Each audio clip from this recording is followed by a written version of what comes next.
Now, you heard in that report, China spent about $100 billion on clean technology in 2015. What will happen in the years ahead, and how much room is there for more investment?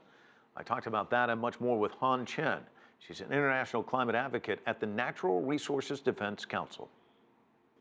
Yeah, I mean, I think that's a great question, and I think China is going to be one of the leaders in clean energy investment for years to come. You look at the numbers this year, for the first time, China surpassed Germany in solar installations. They've been the leader in wind for so long, and it's because they've made such concerted investments in renewable energy that other countries are only starting to make. So, I mean, you compare solar investments, renewables investments, to investments in other energy sources. It's not where it needs to be yet, but I think we can get them to a much higher level. It can't just be $100 billion. I think we'll need billions more, hundreds of billions more in the years to come, for sure. As you look at the overall landscape, what impresses you the most? I mean, when I was looking through some of the research, it was impressive when you think China overtook the United States in 2010 when it came to wind. I mean, they just seem to be out there on the horizon, really pushing this. And not just this, energy efficiency, another big piece of all of this, consumption, trying to tackle it on a lot of different levels. Yeah, and I think, China's doing a great job on these issues because, we're facing a global climate challenge, and China's emissions are some of, they're the highest in the world, but what they're doing now is growing GDP while reducing the level of emissions coming from it, and that means they've committed to solar energy, to wind energy, and other non-fossil sources. I would say that it's surprising how fast they've grown to a lot of people, because in the few years that India has been involved, they've gotten to 5 gigawatts, and China is already at 130 gigawatts of just wind alone. So I think they've made a very concerted effort to grow.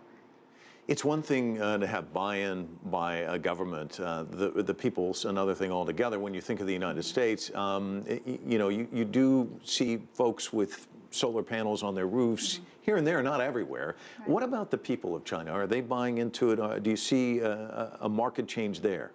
Yeah, absolutely, because I think air pollution is a key driver for people's interest in clean energy in China. You look at the situation in Beijing, Shanghai, but also many other second and third tier cities throughout China. The level of pollution is driving people to reconsider where they get their energy from, because that's what drives much of the pollution, is the coal plants and the emissions coming from them.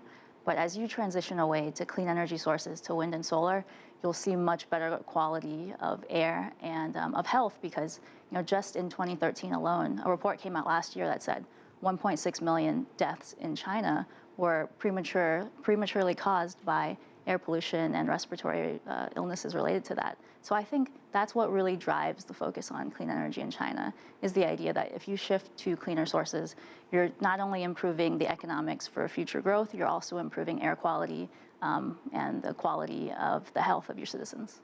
The language has been so dire recently about where the climate is, and are you optimistic when you see countries making steps in the right direction? Absolutely. I think we heard very recently that Xie Zhenhua, the Chinese climate negotiator, said that by 2020, China is going to surpass their target for energy intensity.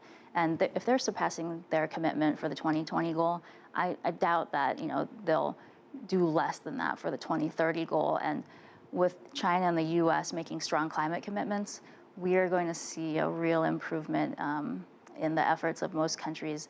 They're sort of coming along to reduce their emissions and to transition to clean energy, boost energy efficiency around the world. And that's something we haven't seen before, and the Paris talks last year have pushed that forward by quite a bit.